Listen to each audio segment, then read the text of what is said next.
Welcome to Toffee TV. It is the instant match reaction. Everton 0, Sheffield United 2. Yeah, it's happened again, hasn't it? And a game where Everton had near enough 70% of the possession, where the opposition for a long time had more goals than they actually had shots on target. And it's the classic sucker punch, isn't it? It's the classic dominate a game and then get caught on a set piece, and then as you're pushing forward with men on the pitch, the team go and get a second goal. And but we've only got ourselves to blame. We can't sit here saying, well, it was just one of those days, because it wasn't, because we've had too many of these days. In fact, we've had 3 of these in the first 6 games. We've lost half of our games, and to be fair to the opposition, we haven't played a side yet that I think will finish in the top 8. So that sets alarm bells ringing straight away. Everton's biggest problem is we can't score goals when players, opposition get men behind the ball. We struggle to break teams down. And it's why last season, towards the end of the season, we won so many games against the teams that did finish in the top 6. It's because they come and play, and on those days we were better than them, and fair enough. But most of this league is comprised of teams that will put men behind the ball. And we really struggle. We really struggle to do anything about that, and we're just not clinical. And another reason for that is mentality, and this is something I've mentioned lots of times, and this is something I was criticised for in the week when I was on the radio, is that the mentality is just abysmal. We go behind again, and there doesn't seem like there's going to be a reaction. We don't have players who roll up the sleeves. We don't have a manager who doesn't seem to know how to react when we go behind. I mean, today it just looked like he threw the kitchen sink at the opposition rather than having a good look at what to do. Like we were saying last week, or I was saying last week, change the midfield, change the dynamics of the midfield. Again, today he drops Iwobi and brings Bernard in. That doesn't solve any problems. That's not... If you're just going to keep on doing that, then we're going to go nowhere. If you just keep on changing the striker or changing the left winger, we're not going to do anything. There's a glaring issue with this team, and it's the formation. It's playing Snidden at home when there's no need to, instead of asking Iwobi to play in there or asking Snidden to drop in. That's what we should be doing against teams like that. So we are more dynamic. Whatever happened today, Sheffield United were going to come and try and hit us on the counter-attack or hit us from set pieces, and that's exactly what they've done. So why does someone like Morgan Snidden, and I'm not picking him out because it's Morgan Snidden, I'm picking out that position. What is the point?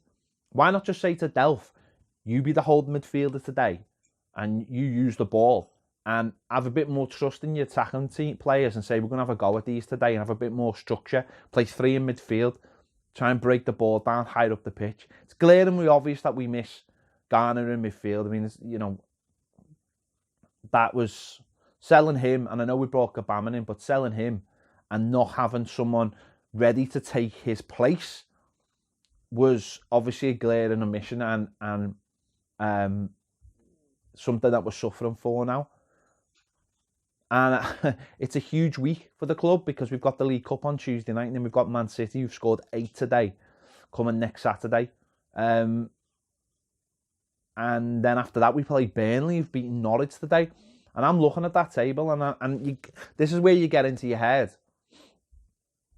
Oh, God. This is where the games start looking like, where you look at them beforehand when you're in a positive mood and go, oh, yeah, 3 points there.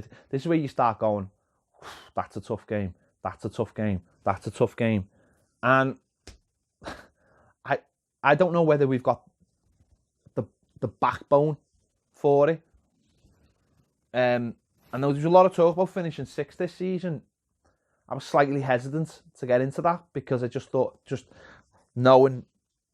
seeing that how we were last season, when in the midst of the season, yes, the final 8 or 9 games we were excellent and we were great at the back, but we've conceded another 2 today. We conceded 3 last week. We conceded 2 before that.